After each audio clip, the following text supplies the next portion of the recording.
Tenemos el agrado de tener en nuestros estudios al doctor Rafael Améndola, especialista en gastroenterología. Sí, seguramente usted que nos está viendo dirá, ay, yo tengo acidez, yo tengo pesadez, yo tengo tantas cosas, pero mi amiga o un vecino me dijo que hay una bacteria, ¿puede ser, doctor? Y bueno, sí.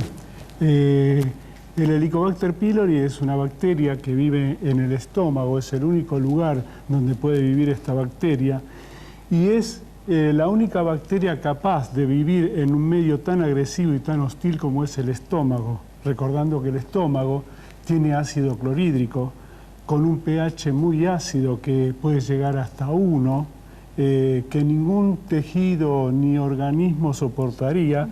Sin embargo, esta bacteria tiene la característica de poder vivir en un lugar así gracias a que transforma una sustancia que está en el estómago, que se llama urea, en amoníaco, y el amoníaco, como es de un pH más elevado, más alcalino, para que se entienda, alcalino es lo contrario a ácido, y hace de que pueda vivir al crearse un microambiente más alcalino y que le permite vivir en un medio tan hostil.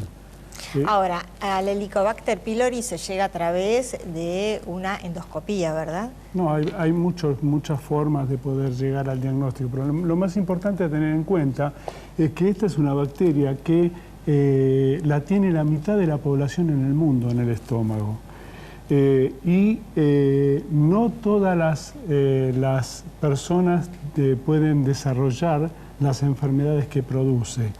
Esto ya lo hemos hablado en otras oportunidades, pero a mí hoy me encantaría acá poder distinguir entre las enfermedades que realmente está aceptado que produce esta bacteria y las que están asociadas a la bacteria, pero que nunca fue demostrado que realmente existan. Porque como la gente hurguetea en internet y encuentra, por ejemplo, que por ahí el Helicobacter puede ser una bacteria que puede ser la causante de una púrpura trombocitopénica, de una enfermedad como la rosácea, que es una enfermedad de la piel, como la enfermedad coronaria, pero las que realmente enfermedades que son aceptadas que produce esta bacteria son la úlcera gástrica, la úlcera duodenal, el linfoma de Malt, que es un linfoma, que es un tipo de tumor linfático que aparece en el estómago, y la Organización Mundial de la Salud clasificó a esta bacteria como carcinogenética tipo 1. O sea, es una bacteria que probablemente, si todos los otros factores que intervienen en la aparición de un cáncer, puede hacer de que aparezca un cáncer gástrico por medio de la irritación que produce, la inflamación que produce esta bacteria. Vayamos por orden. Para poder primero detectar el Helicobacter pylori en una persona que presenta síntomas tales como acidez, dolores constantes estomacales, ¿cuáles son los estudios que se pueden hacer aparte de la endoscopía? Bueno, uno es distinto. Lo primero que tiene que hacer, por supuesto, hace el médico, es ver qué cuadro puede tener el enfermo. O sea, si el enfermo es un enfermo joven que tiene problemas dispépticos, o sea, que tiene problemas de acidez, ardor, pesadez epigástrica, distensión, y no tiene un tiempo largo de evolución, como siempre el fantasma que uno tiene cuando tiene síntomas que uno trate una cosa y por ahí no lo sea, pero por ejemplo el problema más importante, que es el cáncer gástrico, aparece en la sexta, séptima década de la vida.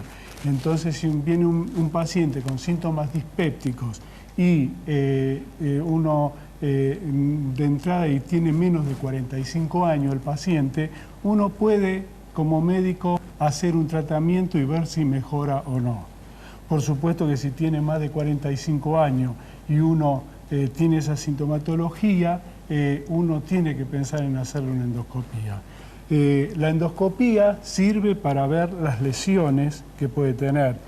Cuando uno pide una endoscopía puede encontrar que tenga alteraciones a nivel del esófago, que pueda tener una esofagitis, por ejemplo, que tenga gastritis, que tenga úlcera gástrica, úlcera duodenal. Y bueno, y cuando uno tiene, por ejemplo, una gastritis, y especialmente si no es erosiva, la gastritis erosiva quiere decirse que es lastimada, que está como lastimada, uno puede pensar que puede tener el Helicobacter, entonces uno debe hacer por lo menos 4 biopsias, o sea, tomar 2 biopsias de cuerpo y 2 de antro para mandarla a analizar. El anatomopatólogo, cuando recibe esas muestras, la tiñe con una técnica especial y descubre si tiene la bacteria o no. Eso cuando hace la endoscopía, pero hay otros estudios que se pueden hacer para investigar si tiene la bacteria o no. Supongamos que la persona tiene la bacteria, ¿el tratamiento es a través de antibióticos? Sí, el tratamiento en general que se usa en general es la combinación de un inhibidor de la secreción ácida, hay distintas, toda la familia de los prazoles, que se usan en dosis doble a la mañana en ayuna, porque los prazoles se usan con el estómago vacío y son en ayuna y antes de cenar. Y los antibióticos en general se usan con el estómago ya con contenido. Entonces generalmente se usan 2 antibióticos o 3 según el tiempo de tratamiento, porque el problema que tiene es que la bacteria esta, o sea, es resistente a algunos antibióticos. Incluso, por ejemplo, en Estados Unidos se usa todavía bastante el metronidazol, y esto es un antibiótico que en nuestro país no lo podemos usar porque como fue usado mucho tiempo como parasiticida, o sea, como para tratar los parásitos, en nuestro país tiene mucha resistencia a ese antibiótico y no lo podemos usar. Doctor, se le detecta entonces al paciente que tiene el Helicobacter pylori, se le da antibiótico, luego se le vuelve a hacer un estudio, que no sea endoscopía. ¿Cuál es el otro estudio que se puede realizar? Bueno, en realidad el estudio que más sensibilidad y especificidad tiene es el test del aire expirado con carbono 13.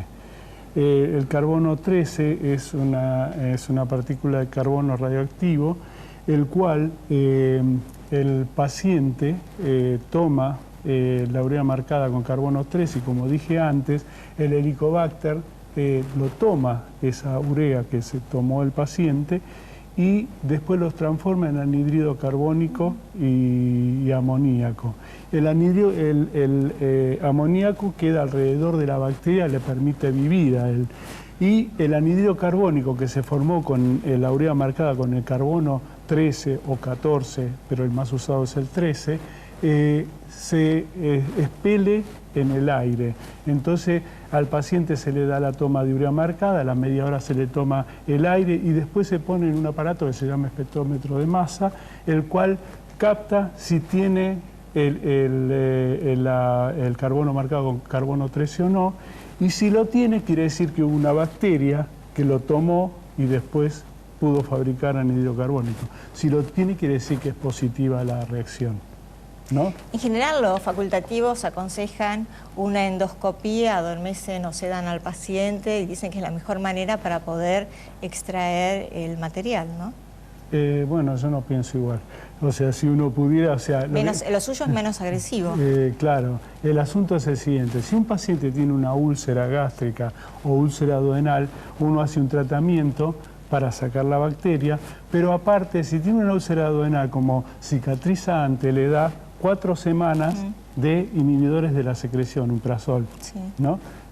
Y con eso casi seguro que cicatriza la úlcera duodenal. La úlcera gástrica tarda más en cicatrizar, entonces generalmente tiene que dar 6 semanas por lo menos de inhibidores de la secreción. En esos casos donde el enfermo hay una lesión y necesita el enfermo, el médico confirmar de que esa enfermedad fue curada, sanada, es importante hacer la endoscopía. En un paciente que tiene una gastritis o en un paciente que tuvo un linfoma MALT, que es ese linfoma, ese tumor linfático que aparece en la mucosa del estómago y que se cura con la erradicación del germen, por ahí puede controlarse, porque uno no necesariamente con un tratamiento va a conseguir que se vaya la bacteria. Entonces por ahí uno puede hacer el test del aire expirado, que igual le va a decir si se fue o no se fue la la bacteria y no es necesario que se haga una endoscopía. Por ejemplo, en la gastritis, ¿no? Por ejemplo, en el entorno familiar dice, uy, mi marido tuvo el Helicobacter, a lo mejor los chicos por ahí se pueden llegar o se pudieron haber contagiado o me pude haber contagiado yo. ¿Puede ser así? Sí, porque la vía de infección de la bacteria es fecal-oral y entonces la vía de contagiarse es tanto por vía bucal o fecal y la vía de dispersión de la bacteria es el agua. Entonces es probable que haya en una misma familia otros que tengan la infección por Helicobacter. Aparte, es la infección más común después de la carie dental. La carie dental es la infección más común del mundo. Sí. En segundo lugar está el Helicobacter pylori. Teniendo en cuenta esto, entonces, por ejemplo, es bueno que si algún integrante de la familia ya ha tenido esa bacteria, que se haga un chequeo del entorno familiar. Sí. Esto ocupa un lugar importantísimo en los casos donde un paciente es familiar de alguien que tuvo cáncer gástrico, por ejemplo, como dijimos que es un carcinogenético. Uno tiene que hacer, no está arreglado específicamente cuándo hay que hacerla, pero como por ejemplo está que uno tiene en otras especialidades de la gastroenterología, hay que hacer a tal edad tal estudio. Acá no, pero el médico tiene que estar atento cuando hay un antecedente de un cáncer gástrico, por ejemplo, buscar en los hijos, en los familiares de primer grado, si tiene la bacteria, porque si tiene la posibilidad genética de tener el cáncer y aparte tiene esta bacteria que también puede ayudar a que aparezca el cáncer, uno tiene que tratar de sacarla, de erradicar la bacteria de ese estómago. Especialmente cuando uno hace biopsia encuentra lo que se llama metaplasia intestinal en el estómago, que son metaplasia quiere decir que es el reemplazo de una mucosa gástrica por una semejante pero de tipo intestinal. Cuando hay ese tipo de metaplasia, el enfermo tiene mucha más posibilidad de tener un cáncer que la población general. Claro, pero puede ocurrir que un integrante de la familia haya tenido la bacteria y que el entorno familiar diga, bueno, yo no tengo ningún tipo de sintomatología, no tengo acidez, no tengo como tenía mi mamá o como tenía mi hijo, como ningún tipo de sintomatología, ¿por qué me voy a someter a semejante estudio?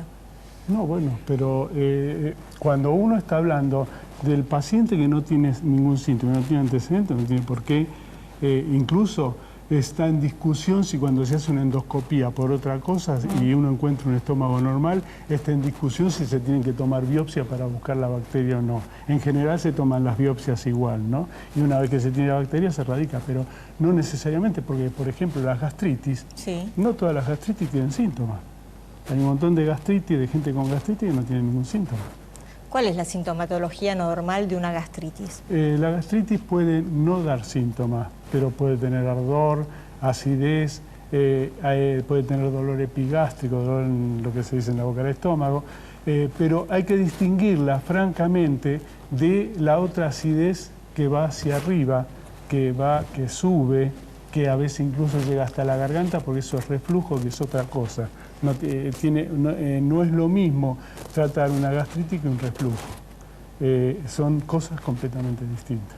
Bueno, lo ideal entonces es que todo el núcleo familiar se haga el estudio correspondiente y máxime si empieza a tener sintomatología, ¿no? Sí, el problema es que en realidad el médico tiene que guiar a quién necesita hacerlo o no, porque vos te imaginás que suponete en nuestro país están alrededor del 50% de la población tiene el Helicobacter pylori. Si le tenemos que hacer a 22 millones de habitantes el estudio, no sé si hay alguna prepaga, obra social o hospital que pueda cubrir el examen este. ¿Qué pasa con los chicos?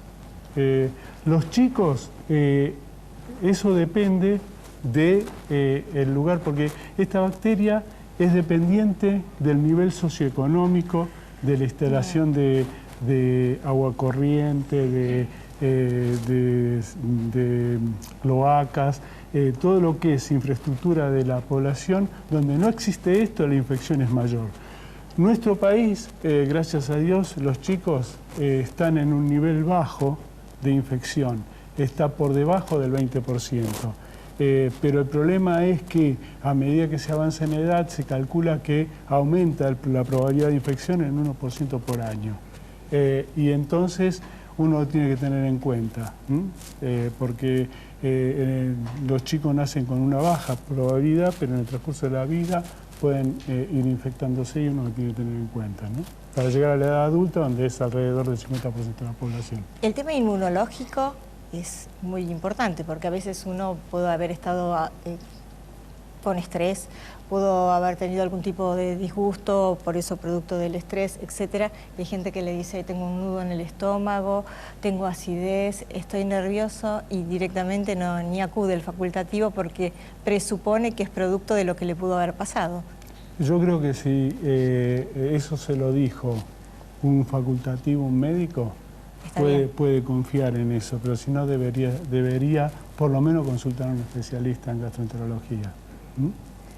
Porque no hay que olvidarse que la dispepsia es un cuadro de lo más común. Los 3 cuadros más comunes en gastroenterología son dispepsia, reflujo y colon irritable. Sí. Esos son los tres cuadros más comunes. Pero uno tiene que dejar esos cuadros, porque los cuadros estos ninguno te va a llevar a la muerte. Te va a llevar a enfermedad, pero no a morir.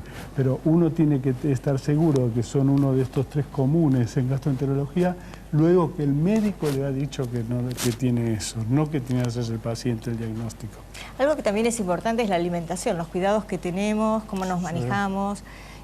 ¿Cuáles son? La bacteria también la podemos encontrar en la alimentación, por lo que usted acaba de decirnos. Una de las vías, como dijimos, el agua es la vía de infección, y por supuesto, por ejemplo, los vegetales reciben riegos, a veces en los campos se usan aguas hervidas, y bueno, existe posibilidad, o aguas que no son agua corriente, que tenga cloro, que haga que desaparezca la bacteria, y pueden tener Helicobacter como cualquier bacteria, las verduras lo pueden tener, pero uno tiene que tomar la conciencia de cuando va a hacer una ensalada, cuando va a comer algo que estuvo expuesto, realmente lavarlo bien, e incluso por ahí lavarla y aparte ponerle un poquito de vinagre, porque el vinagre por ahí hace de que las bacterias puedan no sobrevivir al vinagre.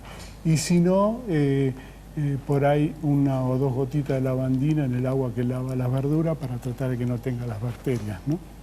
Doctor, recomendaciones entonces para todas las personas que nos están escuchando en este momento, que lo están escuchando, mejor dicho, usted, y que bueno, que quieren saber cuál es la alarma, cuál es el punto de atención para ellas y para su entorno familiar. Bueno, yo creo que cuando un enfermo tiene diagnóstico de enfermedad crónica, ya sea dispepsia o úlcera, en general eso con tratamiento en poco tiempo desaparece en la sintomatología. El problema que yo creo que hay que tener en cuenta en pacientes adultos grandes que tengan dolor de estómago por ahí de forma de no mucho tiempo de evolución, pérdida de peso importante, personas que por ahí fueron siempre obesas y de golpe empiezan a perder peso sin intención, ¿no?, de querer hacer dieta, de pacientes con anemia, pacientes con alguna pérdida de sangre por materia fecal. Bueno, el médico tiene que estar atento a todo eso, pero el paciente no tiene que confiarse de que son nervios y nada más, siempre consultar. Lo concreto es acudir al médico, obviamente, para que nos indique cuál es el estudio que nos tenemos que hacer al respecto, pero también lo importante es el tema de la alimentación. Sí. ¿Hay alimentos que por más que tengan una excelente cocción, deben ser ingeridos de otra manera o directamente descartados? Esto no tiene relación directa con la bacteria, no, pero lo más importante es que uno debe comer con tiempo, masticar bien la comida, tratar de no comer comidas demasiado irritantes, Por ejemplo, hay infusiones que hacen de que, por ejemplo, los demasiados picantes, el mate en exceso, el café en exceso, hacen de que el estómago pueda segregar una cantidad más importante de ácido clorhídrico y originar malestares. Es por eso que el café, mate y el alcohol también, en cuando hay enfermedades del estómago, uno trata de pedirle al enfermo que no lo consuma, ¿no? Y masticar la comida bien es lo más importante, porque yo siempre digo a mis pacientes que lo que no hacen los dientes lo tiene que hacer el estómago, y el estómago no tiene diente, pobre. ¿Qué pasa con los cítricos?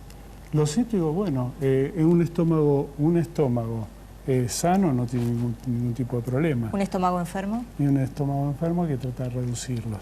Porque uno cuando le está dando, por ejemplo, un prazol, lo que está haciendo es tratando de subir el pH del estómago. Y si uno se come, por ejemplo, una naranja, el pH de la naranja es ácido y está haciendo en contra de lo que uno está haciendo dándole un prazol. Pero tampoco dulce se pueden comer. No, sí. ¿Chocolate sí? Lo que pasa es que, bueno, no en exceso. Aténgase a las consecuencias. No en exceso.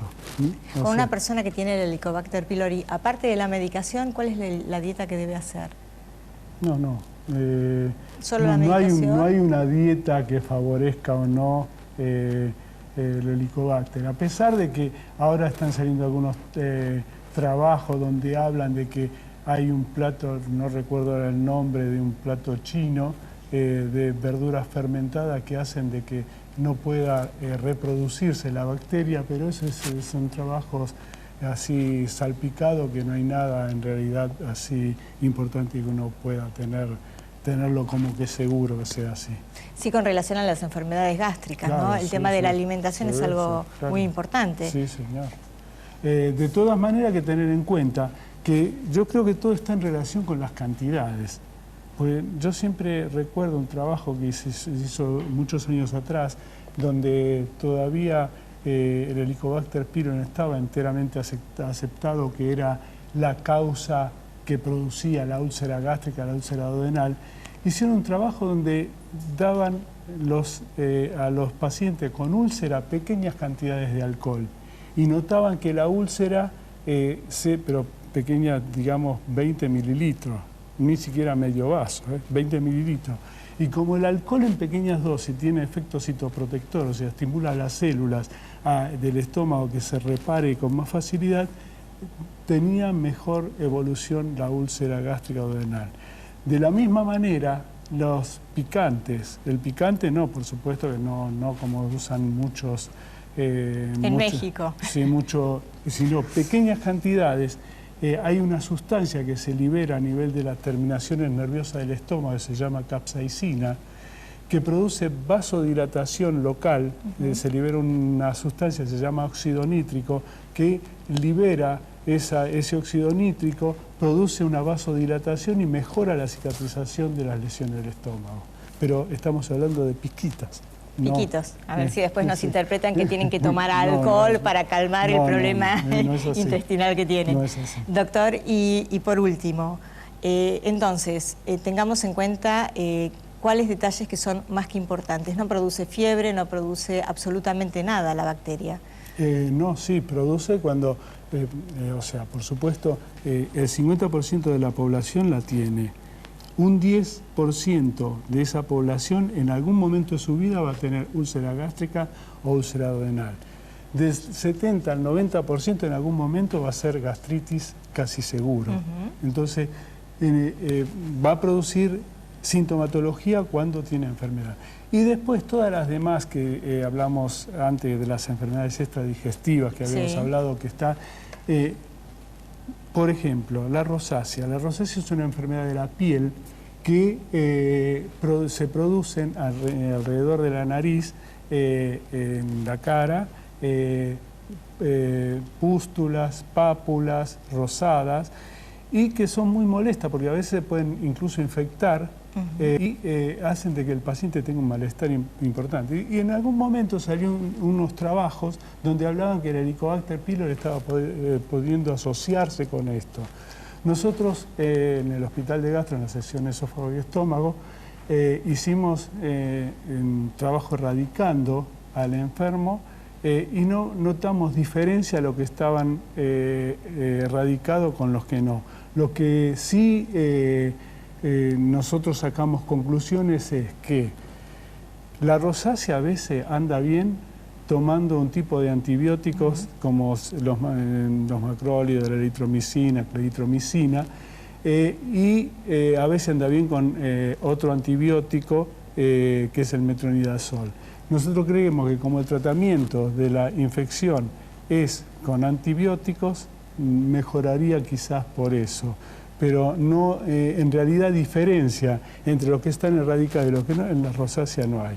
Lo que sí hay que tener en cuenta es la anemia. Hay un tipo de anemia, anemia ferropénica, que falta hierro, que uno no puede individualizarse, se llama anemia crónica idiopática, en la cual uno ha descartado que no tiene pérdida, que la médula está produciendo glóbulos rojos en forma normal, que no tiene una normalidad en la forma de los glóbulos rojos, pero el enfermo es anémico. Sí. Y puede pasar de que esta bacteria a veces, a producir la gastritis crónica y a veces llevar a la atrofia de la mucosa, hace que se absorba poco hierro, porque el hierro necesita ácido para absorberse, entonces al no tener el ácido no se absorbe y entonces tiene un déficit de hierro. O a veces también la mucosa gástrica atrófica no se absorbe la vitamina B12 y también ayuda a que haya anemia.